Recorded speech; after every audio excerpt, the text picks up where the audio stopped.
Bonjour à tous, bon mercredi. Ici, il pleut. Depuis 2 jours, il pleut. Et on nous a dit qu'il va pleuvoir jusqu'à samedi. Donc c'est un peu l'arc de Noé. Mais nous n'allons pas voir Noé aujourd'hui. On va aller dans le Nouveau Testament puisque on a dit que cette retraite allait finir à Pentecôte et c'est dans 2 semaines. Donc voilà, il faut qu'on avance un peu. Donc on va aller voir nos pèlerins dans le Nouveau Testament. Donc je sais qu'on a déjà beaucoup parlé de Marie, mais comme c'est toujours le mois de mai, nous allons continuer à parler d'elle et à méditer un peu avec elle. Quelqu'un m'a dit l'autre jour que la joie est un témoignage, un témoin de notre amour pour le Seigneur. Et je pense que nous pouvons voir ça très clairement chez Marie. C'est-à-dire que la joie qu'il a Marie tout au long de sa vie témoigne de cet amour fou qu'elle a pour son fils. Voilà, notre foi, notre vie de foi n'est pas autre chose que cet amour que nous avons reçu du Seigneur et que nous recevons tous les jours de lui, et cet amour dont nous témoignons de lui, que nous avons pour lui. Voilà, notre vie est ça. Non, Saint Jean de la Croix dit à la fin de notre vie, nous serons jugés sous l'amour seulement. Pas ce que nous avons fait, ni ce que nous avons, mais cet amour que nous avons eu pour le Seigneur et donc aussi pour le Seigneur et dans les autres. Donc Marie, le texte que j'aimerais bien prendre, c'est dans Luc. Alors attention, parce que ces textes que nous trouvons dans le Nouveau Testament, nous le savons plus ou moins peut-être par cœur. Mais c'est très important d'aller voir notre Bible, de l'ouvrir, et de vraiment méditer ces textes. Même si nous savons, ah oui, je le connais, la naissance de Jésus, je l'entends toutes les années à Noël. Et là, nous allons voir le Magnificat. Alors ceux qui ont l'habitude de prier le Vêpres même, nous connaissons le Magnificat par cœur. Mais ça nous aide à le prendre vraiment dans la Bible et de méditer chaque ligne. Alors ici, c'est la traduction que j'ai, c'est la traduction de Jérusalem. Donc c'est un peu différent que ce que nous avons l'habitude de réciter dans les Vêpres, ou les autres célébrations, mais ça peut nous aider aussi. D'accord? Donc, le Magnificat, pour vous situer, se trouve juste après l'Annonciation. Marie, elle va chanter en quelque sorte cet hymne au Seigneur. C'est sa prière. Cette prière qui jaillit du cœur de Marie quand elle apprend qu'elle est enceinte. Alors, attention, parce que on dit, c'est génial, elle est enceinte, mais c'est aussi un moment difficile. Vous pensez peut-être, vous dites, Daniela, tu nous parles de la joie, mais on est dans un moment de coronavirus. D'accord, c'est la fin des confinements, mais c'est encore très difficile. Comment parler de la joie? Mais Marie, et l'ange vient de lui dire, tu vas enfanter un fils, même si tu ne connais pas d'homme, et tu n'es pas encore mariée. Donc Marie est en train de penser, je vais peut-être lapider, je vais mourir. Et donc c'était, oui, à la fois un moment joyeux, mais aussi un moment très difficile. Et ce qui jaillit du cœur de Marie, dans le premier instant, c'est ce remerciement du Seigneur.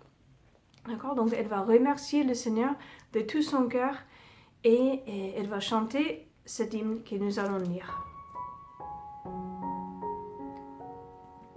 Mon âme exalte le Seigneur, et mon esprit tressaille de joie en Dieu mon Sauveur, parce qu'il a jeté les yeux sur l'abaissement de sa servante.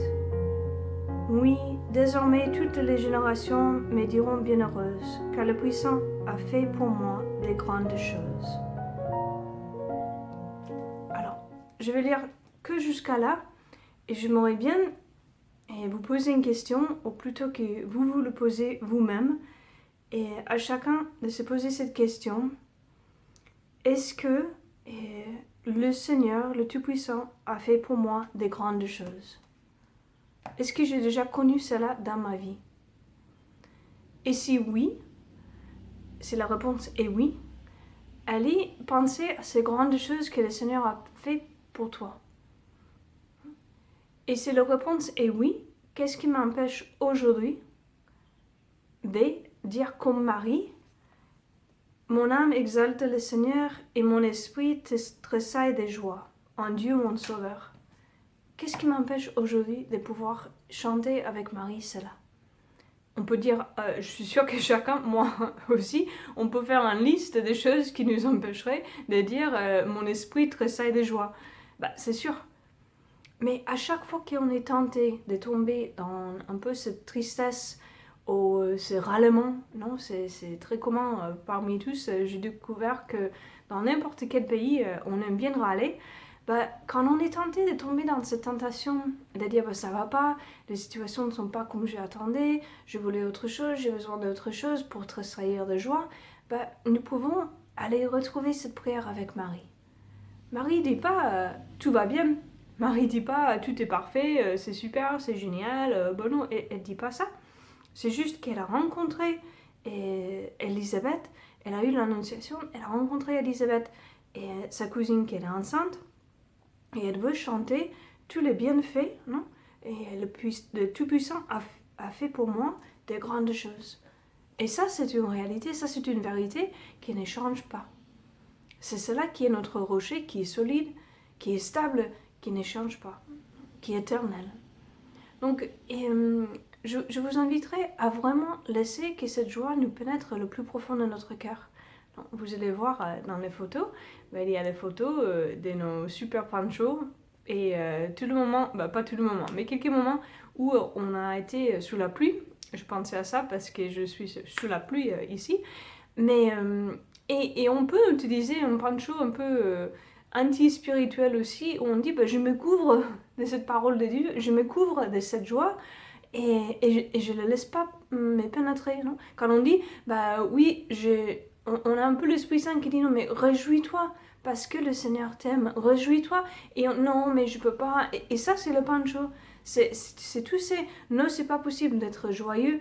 Je dis pas une joie superficielle, comme j'ai dit une fois, plastique, des Barbie, je sais pas comment. Mais oui, une joie profonde. Mon esprit tressaille de joie. Et ça, on peut le vivre. Marie, elle nous a montré comment vivre cela dans n'importe quelle situation. Donc, enlève nos panchos et marchons sous la pluie, mais cette pluie de la joie du Seigneur. Et que nous soyons capables de témoigner de que notre amour pour le Seigneur est grand. Même si nous sentons qu'il est tout petit, mais dans les yeux du Seigneur, elle est grand. Et notre monde a tellement besoin de ça. On a tellement besoin de voir des personnes qui disent non, mais moi j'ai un amour dans mon cœur. Pensez, vous, à ces premières personnes que vous avez rencontrées qui ont été témoins pour vous du Seigneur. C'est pas parce qu'ils étaient parfaits, ou qu'ils chantaient magnifiquement, ou je sais pas, qu'ils faisaient des grandes choses avec des super powers, je sais pas comment, non. C'était juste parce qu'ils témoignaient de que le Seigneur était plein d'amour pour eux et qu'eux, ils étaient pleins d'amour pour le Seigneur. Donc, prions avec Marie aujourd'hui et avec elle, pèlerin, non, on dit pèlerine, non, je pense pas, pèlerin du Seigneur, et on le voit bien dans ce texte quand elle va visiter sa cousine Élisabeth, et après elle va chanter cette grande chant et le Magnificat.